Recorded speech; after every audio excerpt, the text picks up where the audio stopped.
Welcome or welcome back to 500 Hobbies. My name is Amanda and I'm trying 500 hobbies to find my perfect fun fact. So today we are going to be going through some of my recently finished knitting and crochet projects, and I'm also going to show what I'm working on.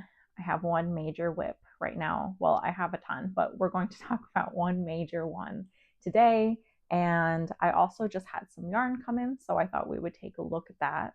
And that yarn is going to be dedicated to the fall and winter knitting plans that I shared last week. So let's get into it. First, I want to put a little spotlight on what I'm wearing. This is the Andes Tee by Colibri by Johanna. It is a cotton shirt that I've made into kind of like the long sleeve version. The yarn that I used was Comfy Fingering by WeCrochet or Knit Picks. I really enjoyed that yarn. It is mostly Pima cotton and I think a little bit acrylic yarn, acrylic content. So if you're looking to make a garment, I feel like it's one that's not going to break the bank too much. I held it double to meet gauge. I think if I made this shirt again, which maybe I will, I probably would just hold it single. I think I've learned a lot about kind of gauge and swatching. So you can see it's like a little bit thicker than I originally anticipated, and kind of as a result of that and kind of getting used to tension with these knits, you can see the holes are a little bit bigger than she has in her samples on her website. So I think I could do a better job probably now with another year of knitting under my belt, but I do get a lot of wear out of it still. I think it's something nice for me to throw on when I have to go to work or I work from home, just with a t-shirt or something under it because of the larger holes.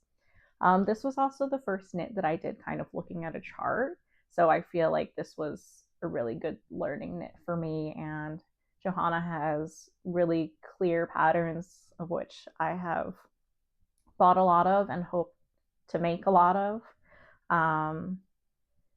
Yeah, and I think all her designs are really nice, and it's hard for me not to buy all of them, but I am trying to not buy more patterns than I can knit. Okay, next I want to talk about some finished objects that I finished recently. These are all gift knits, and I was kind of like working on this deadline because we are going to see people soon. So first I have some basic winter knits. I did show a picture of these, I think, in the fall winter knitting videos. This is the classic ribbed hat by Purl Soho. This is made with a WeCrochet Knit Picks yarn swish DK held triple, I think. So you can see it's very, or maybe you can't see, but it's very plush. I think it'll be great for the winter.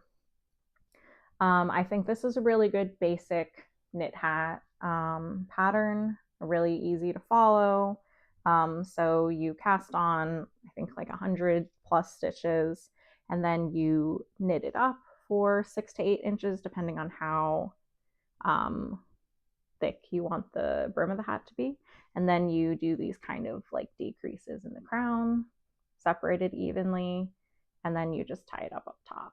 So I think this is a pretty good beginner hat pattern if that's something that you're interested in. I also crocheted this scarf. I am going to put the yarn on the screen, but I think it's a Line Brand Woolies yarn that I had in stash for a while. It's quite thick, so I was able to use a pretty big crochet hook and crochet it up just in like a couple hours. I didn't use a pattern because I think scarves are just big rectangles, so I chained, I think, like 10 to 14 stitches up here. And then this is just the single crochet V-stitch. So basically you're just doing single crochets and skipping every other stitch. And then on the next row, you're going to crochet into that space instead of the stitch. So I think this is really nice. I steam blocked it because it does have a little acrylic in it. That was the first time I did that. and I think it really did make the fabric a lot softer, which is what I had read. So very excited to put those out soon. I'll also show, I got these like little tags off Etsy that say made by Amanda and Soho, who's my cat. So it's just a little nice touch, I think, when you're doing gift knits. The last finished object that I have to share with you today is the Toddler Jenny jacket. This is a pattern by Petite Knit that I think is probably pretty well known in the knitting universe online. I saw Hip Knit Hooray make this, and I just thought I gotta have one of those in my closet. So I bought the adult version of the pattern. I don't think there is a child version to my knowledge. So I have made one in the adult version. I've done one without sleeves as kind of a vest. And for this toddler version, I basically just took the extra small version in the adult pattern and cut down the stitch count. And I also had to Google how big is a toddler because I have not really interacted with many kids like on this level to be making clothes for them. This is for my friend's daughter who just turned 1. When she was born, I made her a little name sweater at the 1-year-old size that she kind of grew into over the year.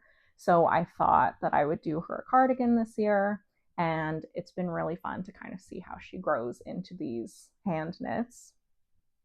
So here we have it. The Jenny jacket has a construction that was new to me, but I really liked it, which is why I've made so many, where you kind of start by knitting flat and do some German short rows to make kind of a trapezoid shape, and then you pick up the front at those 2 sides of the trapezoid, and you kind of knit down and do the increases until you have the same length, and then you join in the round and you go back and forth and back and forth, and pick up the sleeves at these holes, and then you do a double knit button band. That was also my first time doing that, and I had a lot of trouble when I worked on the adult version. I had to do it like 2 or 3 times, but I think I get the hang of it now, and it does look really nice as opposed to kind of just like the plain ribbed button bands that I was doing previously. So we have that, and we have a little bit of ribbing at the bottom as well. I did think about putting kind of like bows on top, right here where the buttons are, but I felt like it was a little bit too much with this like heavy smock stitch. And kind of to make it more toddler friendly, instead of doing the regular buttons with the buttonholes, I did these snap buttons that I got from Amazon.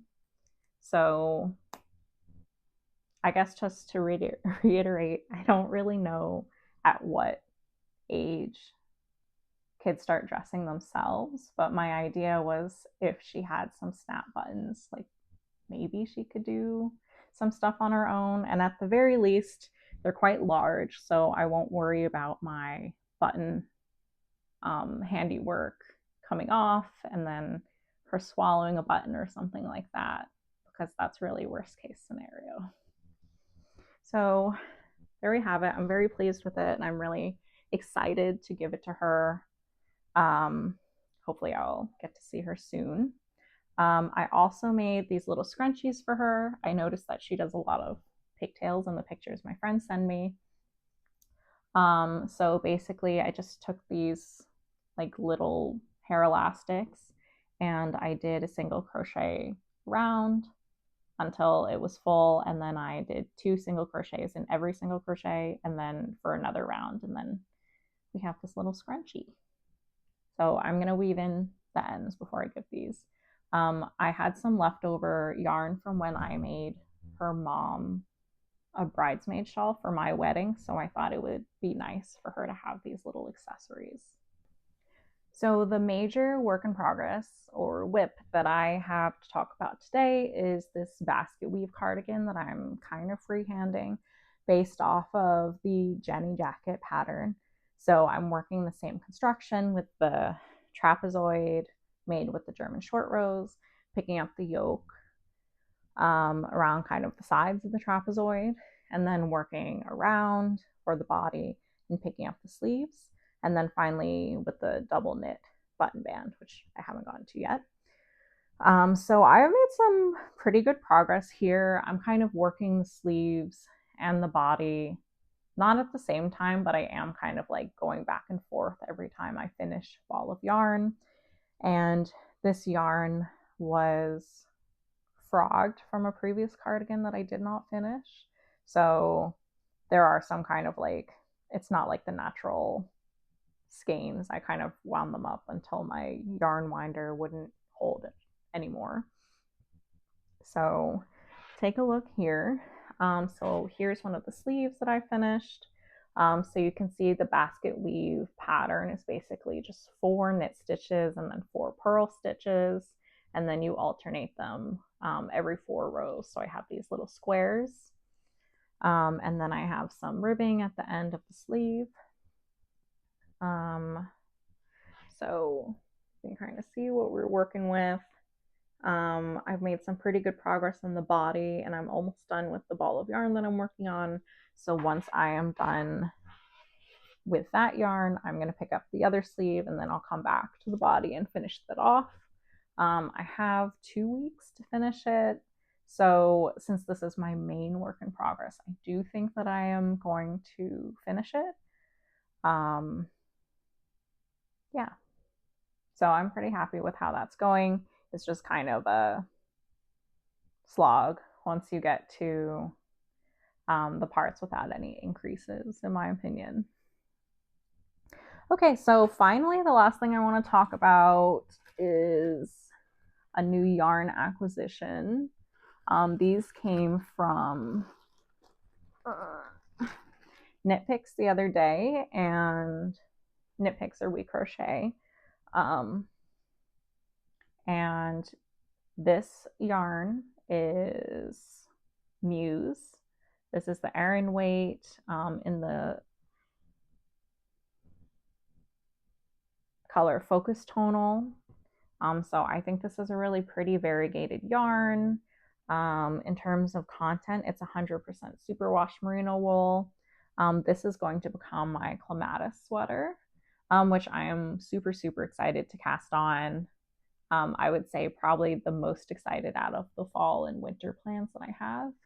I also mostly have solids in my closet, so I'm excited to kind of cast on a variegated sweater and maybe do some solid buttons with that. So really excited to wind this up and do my swatching for that project. I also got a skein of Comfy in the worsted weight. This is actually the same yarn that I made this Andes tee out of. So it is 75% Pima cotton and then 25% acrylic. So you can machine wash this on cold and then put it in the dryer on low. And I have this yarn for the golf towels that I am planning on making my dad. So that leads us to the end of today's video. I think it's really helpful for me to film these and kind of see how my projects are going along. And hopefully it is interesting and maybe gives you guys some ideas as well. So that's all for today. Thanks so much for tuning in, and I'll see you next time.